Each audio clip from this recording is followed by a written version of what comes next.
Mungkin ada beberapa sih yang masih ingin saya minta Pak Ustadz ulang lagi. Ya, cerita tentang ini aja. Zulkarnain Oh, ya, Zulkarnain. itu. Ya, Ketika Zulkarnain itu pergerakan di dalam pergerakan kalbu di dalam diri kita, itu kan kalbu bergerak dari atas pusatnya itu di kepala turun sampai ke ujung tulang ekor, oh ya. ya. Jadi perjalanan pertama ketika dia bergerak ke sebelah barat itu maksudnya sampai di ujung tulang ekor kalau di sebelah barat. Hmm. Di situ tempatnya zalim dan bodoh. Tetapi di situ kita diberi kemampuan untuk bisa merubah diri kita sendiri. Ya, saya hanya kasih gambaran nanti baca ayatnya. Ya, ya, ya. Gambarannya begitu. Kalau dia ke sebelah barat, berarti dia ke ujung tulang ekor. Kita dikasih kemampuan untuk bisa merubah keadaan kita. Mau bergerak silakan, yang tidak bergerak silakan. Yang mau bergerak, ya Oke. dia akan dijanjikan kenikmatan surga. Yang tidak mau bergerak, yang tetap tinggal di situ, ya ada juga tempatnya khusus, ya. Jadi seharusnya kalau kita sudah paham, ya harusnya bergerak. Jangan berada terus di situ. Kan diberikan kekuasaan ya sama Ya, Allah itu untuk itu. Zulkarnain. Ya, itu keadaan kita sekarang, keadaan kita dalam kondisi berjasad. Maksudnya kita berada di bawah itu kondisi kita berjasad. Oh, kita mau menentukan apapun bisa ya. Betul ya. Kita sendiri ya mau Iya, iya. surga boleh, ya mau neraka boleh. Tetapi Iya takdir awalnya benar. itu neraka. Takdir Mm-mm. awal. Bukan takdir ya, Oke. apa namanya? Koda. Ketetapan Allah pada awalnya itu bahwa dia menciptakan manusia itu untuk memenuhi neraka jahanam. Oh, Tetapi bagi yang mau ya. berubah ya dikasih kemampuan. Dan Allah itu tidak akan merubah kecuali ya harus manusia itu sendiri yang mau berubah karena sudah dikasih fasilitas untuk itu, Oke. ya. Kemudian ketika dia bergerak ke arah timur, ya di situ tempat terbitnya matahari itu di bagian titik sujud. Di situ dia melihat ya segolongan umat yang mendapatkan cahaya langsung. Nah, itu disebut dengan ilmu laduni kalau di cerita Khaidir, ilmu langsung. Iya, iya. Jadi pergerakan sampai naik ke titik sujud, di situ ada pengetahuan langsung. Mereka itu mendapatkan hampir tidak ada penghalang untuk mendapatkan cahaya matahari secara langsung. Iya, iya, iya. Oke, kemudian yang terakhir Ada pergerakannya, ya dia berhenti di antara dua buah gunung itu di wilayah dada. itu. Ya, di situ dikatakan ya hampir-hampir dia melihat segolongan umat yang hampir tidak mengerti pembicaraan. Nah itu di situ tuh saya belum paham tuh. Ya, di wilayah dada Berarti itu wilayahnya Musa, wilayahnya gunung. sulit dimengerti di situ ya.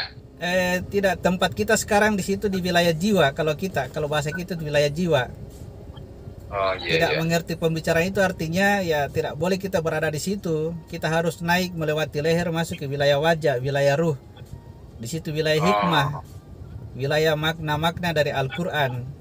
Kalau di wilayah dada itu bukan wilayah makna, wilayah tanda namanya. Jadi kita kebanyakan orang hanya melihat apa yang tertulis saja di Al-Quran, tidak memaknai. Di situ karena wilayah gunung, jadi beradu kemampuan menghafal, kemampuan membaca, kemampuan berbicara. Di situ tempatnya di gunung, jadi wilayah bertengkar, oke. wilayah Iya, perang, iya.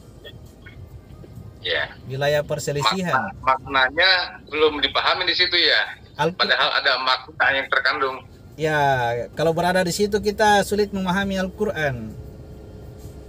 Ya. Iya benar. Katanya untuk bisa memahami Al-Quran itu kata versi Musa ya, untuk bisa memahami Ya, Al-Quran, ketika cahaya ya. jatuh ke situ, itu gunungnya harus hancur. Oh iya. Kalau Iya, gunung iya, iya. hancur berarti Musa pingsan, itu maknanya Musa berpindah tempat dari wilayah gunung, wilayah jiwa, masuk ke wilayah ruh. Nah, disitulah baru dikatakan saya yang pertama-tama beriman. Jadi pada wilayah dada itu belum ada iman. nanti masuk ke wilayah Rum. Nah, itu ya Musa lah yang pertama-tama beriman setelah mengalami peristiwa gunungnya hancur. Kalau kita berada di situ dan tidak pingsan, itu maksudnya gunungnya bertambah tinggi, bertambah sombong maksudnya. Dikasihkan pengetahuan bertambah sombong. Iya. Paham. Ya. Jadi apa yang menggerakkan tadi Zulkarnain dari bawah ke atas ke dada itu, ya itulah praktik sholat kita. Harusnya itu kita bergerak, ya. Kalau kita hubungkan dengan kasus ini apa cerita Yajuj Ma'juj itu bisa nggak dari sini? Nggak bisa ya? Yajuj dan Ma'juj kan di wilayah dada. Yajuj dan Ma'juj itu wilayahnya tugas kekhalifahan. Jadi dia menunggu pada saat hari kematian baru dia akan keluar dari situ. Di wilayah dada kita ini yang dibentengi oleh Allah. Pada saat nanti hari kiamat, hari kematian, mereka akan keluar membuat kerusakan di muka bumi. Ya, jadi kerusakan di muka bumi itu maksudnya kerusakan antara jiwa dan raga. Jiwa dan raga kita. Ya, itu dilakukan oleh Yajuj dan Majuj yang sekarang ini lagi terbentengi, lagi terhalang. Nanti pada saatnya dia akan keluar. Tugasnya untuk berbuat kerusakan, untuk membuat jasad kita dan jiwa kita itu menjadi sakit, untuk memasuki wilayah kematian.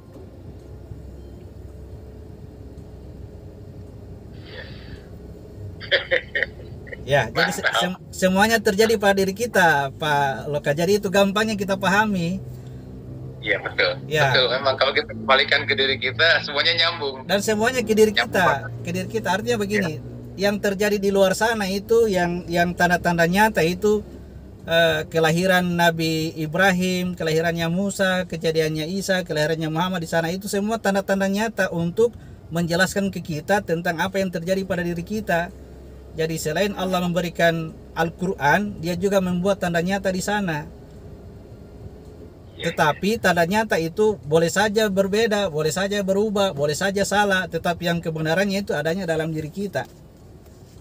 Iya.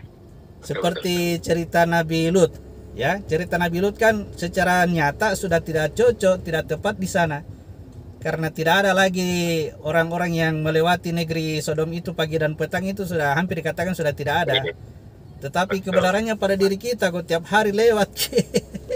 Iya, betul. Ya. Masjid-masjid yang dimaksud adalah titik-titik itu ya. Ya, di dalam diri kita. Dan kita lihat apa yang terjadi, ya kita akan lihat tanda nyatanya bahwa oh ternyata di Ka'bah itu dikelilingi seperti itu, di tawaf, oh, begitulah itu dalam diri kita. Iya, benar. Jadi syariat ini, perintah-perintah dari Muhammad itu jangan dirubah. Kalau dirubah berarti merubah tanda. Betul. Ya, jadi naik haji harus tetap jalan. Orang pergi sholat berjamaah di masjid untuk laki-laki harus. Ya, jangan dirubah itu. Wanita menutup aurat harus. Ya. Jangan dirubah, karena kapan itu dirubah maka makna juga akan berubah. Ya.